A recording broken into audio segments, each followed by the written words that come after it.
बात आज से करीब 4 साल पुरानी है। उस रात रईसगंज पुलिस चौकी में इंस्पेक्टर खान के अलावा कोई भी नहीं था। बाहर ज़ोर ज़ोर से बिजली कड़कने के साथ साथ बहुत तेज़ बारिश भी हो रही थी। अंदर मेज़ के ऊपर टांग पर टांग चढ़ाए इंस्पेक्टर खान सिगरेट के कश लिए जा रहा था और हर 2 कश के बाद बड़े अंदाज से उंगली के सहारे सिगरेट की राख को उस ट्रे में छटक देता। वह सब कुछ इतने तसल्ली से कर रहा था कि जैसे कोई और यहाँ आएगा ही नहीं। अब इतनी तेज़ आंधी तूफान वाले बरसात में भला कोई क्यों आएगा। तभी इंस्पेक्टर खान के मोबाइल पर एक कॉल आता है। अरे जाने मन तुम, आखिर इस बरसात ने तुम्हें मेरी याद दिलाई दी। हाँ, अब मौसम तो ठंडा हो गया है, पर इस सीने की जलन तो तुमसे मिलके ही कम होगी। इंस्पेक्टर खान ये बोल ही रहा था कि इतने में पुलिस चौकी की बत्ती गुल हो जाती है और वो फोन पर कहता है, ओह, इस बिजली को भी अभी जाना था क्या? अच्छा, अभी रखता हूँ।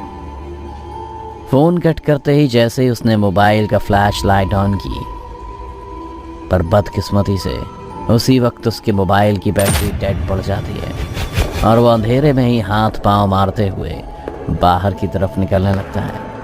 तभी दरवाजे के पास उसका पांव किसी चीज़ से टकराता है, मानो जैसे कोई बोरी रखी हो। इंस्पेक्टर खान किसी तरह लड़खड़ाते हुए बाहर पहुंच जाता है। बाहर वो पाता है कि ट्रांसफार्मर का ब्लास्ट हो गया और इससे बिजली की चिंगारी निकल रही है। इंस्पेक्टर खान वापस अंदर आ जाता है और अपनी टेबल पर एक कैंडल जला लेता है और एक सिगरेट को मुंह से लगाए कैंडल की लौ से सुलगाता है। फिर एक कश लेकर जैसे उसकी नज़रें ऊपर उठती हैं, एक जोर की बिजली कड़कती है जिसकी रोशनी में उसे दरवाजे के पास एक लड़की दिखाई देती है। ऊपर सफ़ेद टॉप और नीचे ब्लू जीन्स और अंधेरे में चमकती बिजली के बीच झांकती हुई इसकी कमर, जिसे देखकर इंस्पेक्टर खान सिगरेट की राख को छटकते हुए खड़ा हो जाता है। लड़की का पूरा बदन पानी से सराबोर था। वो इंस्पेक्टर की तरफ बढ़ते हुए बोलती है, मुझे एफआईआर लिखवानी है। इंस्पेक्टर खान पैनी निगाहों से उसे ऊपर से नीचे तक घूरते हुए देखता है। लिख देंगे, पहले थोड़ा पास तो आ जाओ। उसकी बात सुन लड़की थोड़ा सकपका जाती है। फिर खान अपनी बात को घुमाते हुए कहता है, मेरे कहने का मतलब है पास आकर इस कुर्सी पर बैठ जाओ। रोशनी का मैना, अगर पास रहोगी तो सब अच्छे से दिखेगा, साफ साफ। लड़की के भीगे बदन से पानी ऐसे टपक रहा था जैसे कोई मोती हो। वो आगे बढ़ते हुए कुर्सी पर बैठ जाती है। इंस्पेक्टर खान सिगरेट को छटकते हुए एक और कश लेता है और उस लड़की की तरफ बढ़ता है। धुआं छोड़ते हुए वो लड़की के कंधे पर हाथ रखते हुए बोलता है, बताओ क्या हुआ तुम्हारे साथ? किसके खिलाफ एफआईआर करवानी है? लड़की इंस्पेक्टर खान के छूने को नजरअंदाज करते हुए कहती है, बहुत बड़े लोग हैं और मेरे जान के दुश्मन बन गए हैं, क्योंकि मैंने उनके खिलाफ कंप्लेन दर्ज की कि दवा की आड़ में वो ड्रग्स का बिजनेस करते हैं। इंस्पेक्टर खान उसकी बात सुन कुछ सोचते हुए सिगरेट का 2 कश लेते हैं। फिर सिगरेट को नीचे फेंक पाँव से मसलते हुए कहता है, बड़े लोगों के खिलाफ जाना मतलब बड़ी मुसीबत। तुम शायद सिंघानिया साहब की ड्रग एजेंसी की बात कर रही हो। उनके खिलाफ जाने की हिम्मत तो शहर में किसी की नहीं है। इंस्पेक्टर खान के मुंह से सिंघानिया के लिए साहब सुनकर लड़की को समझ में आ गया कि खान उसकी कोई मदद नहीं कर सकता है। फिर भी वो कहती है, लेकिन सर, आप ईमानदारी से तहकीकात करेंगे तो सलाखों के पीछे होगा वो। ईमानदारी का नाम सुनते ही खान टनक जाता है। अरे छोड़ो ये ईमानदारी की बातें, 20,000 की सैलरी भी टाइम से नहीं आती। थोड़ी सी बेईमानी कर लो तो हाथों हाथ लाखों मिलते हैं। खैर ये बताओ, तुम्हारी मदद करके मुझे क्या मिलेगा? खान की बात सुन लड़की जवाब देती है, पर मेरे पास तो कुछ भी नहीं है आपको देने के लिए, पर मैं आपके लिए कुछ भी कर सकती हूँ, जो आप चाहो, जैसा भी चाहो। लड़की की ये बात सुनकर इंस्पेक्टर खान के चेहरे पर कुटिल मुस्कान आ गई। वो मन ही मन कुछ सोचते हुए अपनी कुर्सी पर बैठ गया उसे मालूम था कि आज न कल सिंघानिया उसे अपने रास्ते से हटा ही देगा, तो क्यों ना आज वो उस लड़की का रस चख ले। ये सब सोचते हुए इंस्पेक्टर खान एक और सिगरेट जलाता है और रंगीन मिजाज में उस लड़की से पूछता है, नाम क्या है तुम्हारा? लाइला। लड़की का जवाब सुनते ही इंस्पेक्टर खान कहता है, बताओ लाइला, क्या कर सकती हो तुम मेरे लिए? खान की बात सुनते ही लाइला खड़ी हो जाती है और अपने दोनों हाथ टेबल पर रख झुकते हुए कहती है, वही जो आप चाहते हैं, फिर आप उसके खिलाफ एक्शन तो लेंगे ना?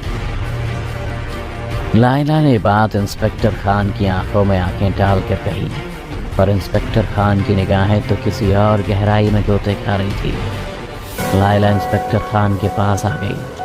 खान ने भी सिगरेट का आखिरी कश लेते हुए उसे ज़मीन पर फेंक दिया और लाइला को अपनी बाहों में ऐसे जकड़ा जैसे कि वर्षों से भूखा हो।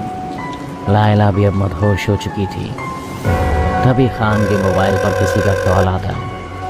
अपने मोबाइल की आवाज़ सुन इंस्पेक्टर खान एक सेकंड के लिए दंग रह जाता है, क्योंकि उसका मोबाइल तो डेड हो गया था। उसने देखा कि मोबाइल पर सिंघानिया का कॉल था, इसलिए उसने लाइला को अपनी कुर्सी पर बिठा खुद थोड़ा दूर खिड़की के पास चला गया ताकि उनके बीच की बात लाइला ना सुन ले।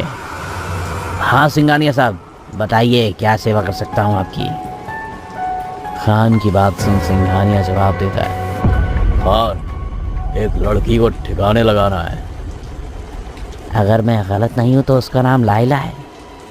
खान की बात सुनते ही सिंघानिया दंग हो जाता है और कहता है, हाँ हाँ भाई, पर ये बात तुम्हें कैसे पता चली? अब जुर्म मुझसे कैसे छिप सकता है सिंघानिया साहब? खैर आप चिंता न करें, लड़की मेरे पास है। अभी तो मैं उसकी जवानी का रस पी रहा हूँ। एक बार अच्छे से निचोड़ लूँगा, फिर लगा दूँगा ठिकाने।